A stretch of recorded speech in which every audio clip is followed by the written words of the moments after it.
So that's that one. We got a bonus round here tonight. We got a 2004 Pilot EX with a misfire and a mill. We take a look at the freeze frame for this misfire. We got a PO301.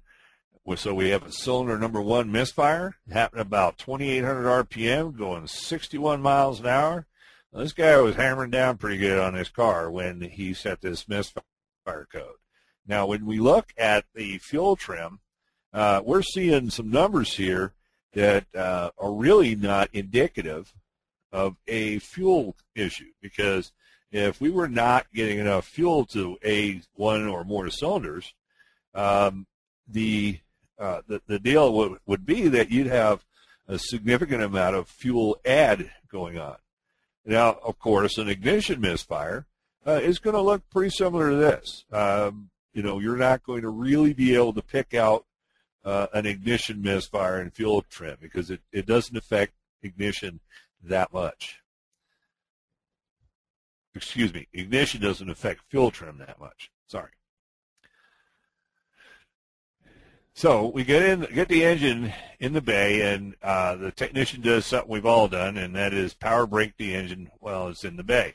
Now, my advice on power braking in the bay, from personal experience, is always use the gear position that leads the vehicle away from your own toolbox. And if you want to know how I know to do that, it's not a pretty story, but I was power braking a car, and it was going the wrong direction. But at any rate, the car does misfire in the bay while he power brakes it, and so he shuts it down, pulls out a spark plug, and says, you know what, these plugs are worn, and I'm not going to spend time trying to diagnose a car. It just needs maintenance. So they sell him a set of plugs, and they put them in, and while the guy's putting in the plugs, he makes a decision that he's going to move the number 1 ignition coil over to the next position.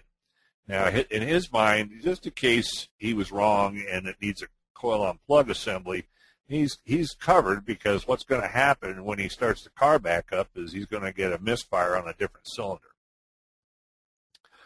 So he gets done with it. The engine misfires. The mill comes on. The 301 returns, so it's not the coil-on plug.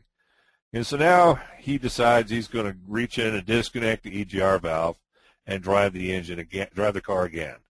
And the misfire, lo and behold, stops. So he replaces the EGR valve, which I've seen done. I'm not recommending that at this point, because many of you already know we're going to go look in a different area for this problem. The problem is repeats, of course, because the EGR valve feeds EGR in all the cylinders. Well, the problem is in the EGR ports again.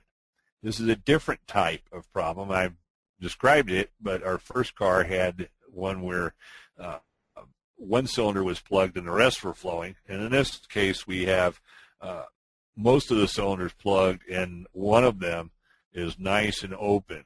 So when you accelerate, EGR valve opens, and most of the EGR goes right in that cylinder, which happens to be number 1.